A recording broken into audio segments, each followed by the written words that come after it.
महाराष्ट्र क्रांती news, आवाज सर्वसामान्यांचा। सुरगाणा तालुक्यातील राष्ट्रीय महामार्गाच्या कामाला गती देण्याचे आश्वासन, नागरिकांमध्ये समाधान। सुरगाणा तालुक्यातील भीतबारी, सराड, बोरगाव, गुजरात, सापुतारा हद्दीतून जाणाऱ्या राष्ट्रीय महामार्गाचे काम संथ गतीने सुरू असल्याने नागरिकांना मोठ्या अडचणींचा सामना करावा लागत होता। या पार्श्वभूमीवर तालुका अध्यक्ष राजू पवार यांनी पुढाकार घेत जिल्हाधिकारी आयुष प्रसाद यांची प्रत्यक्ष भेट घेऊन निवेदन सादर केले।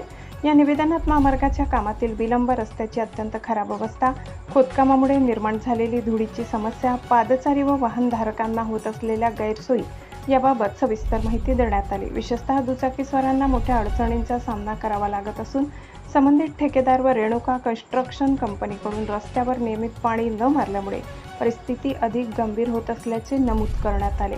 या बाबीची दखल घेत जिल्हाधिकारी आयुष प्रसाद यांनी तात्काळ कार्यवाही करण्याचे आश्वासन दिले। महामार्गाचे काम गतीने पूर्ण करण्यात येईल, वाहतुकीत अडथळे येणार नाही याची दक्षता घेतली जाईल। तसेच उडणाऱ्या धुळीवर नियंत्रण ठेवण्यासाठी नियमित पाणी मारण्याचे निर्देश संबंधित यंत्रणांना देण्यात येतील असे त्यांनी स्पष्ट केले।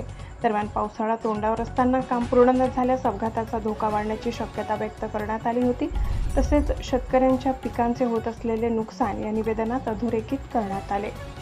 राजू पवार यांनी घेतलेल्या पुढाकारामुळे प्रशासनाने तात्काळ दखल घेतल्याने स्थानिक नागरिकांमध्ये समाधानाचे वातावरण असून लवकरच रस्त्याची परिस्थिती सुधारेल अशी अपेक्षा व्यक्त केली जात आहे।